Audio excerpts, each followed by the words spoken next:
Hello, calculus fans. We're going to now talk about tangent planes to parametric surfaces. So remember that a parametric surface is not really any different than any other kind of surface. It's just described differently. Let's suppose that we have a surface that's traced out by a vector function that looks like this. So r of uv is equal to x of uvi plus y of uvj plus z of uvk.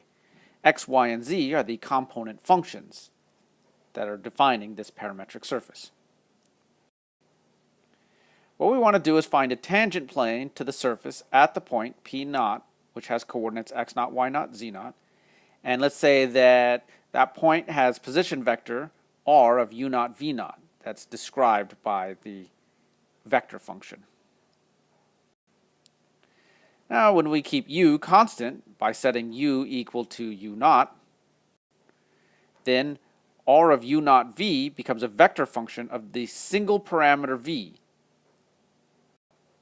That means it's defining a curve, and that curve lies on the surface S. So here's an example of what we're dealing with. So we have C1 and C2. Those are curves on the surface that we get by fixing parameter values u and v.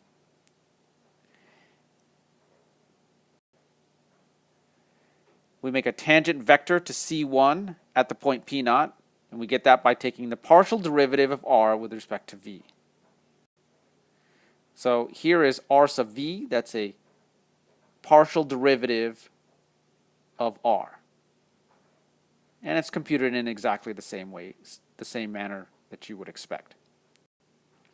And now if we keep v constant by setting v equal to v naught, we'll get a curve C2, and that's now a function of the single variable u.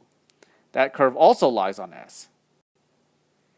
And its tangent vector will look like this, r sub u. And now we differentiate everything with respect to u. Now, if these two vectors have a non-zero cross product, then we can say that the surface is smooth. Essentially, it means that it has no corners to it, no sharp points. If you have a smooth surface, then the tangent plane is the plane that contains the vectors ru and rv. And so the vector r sub u cross r sub v is a normal vector to the tangent plane. Okay, that's all for now.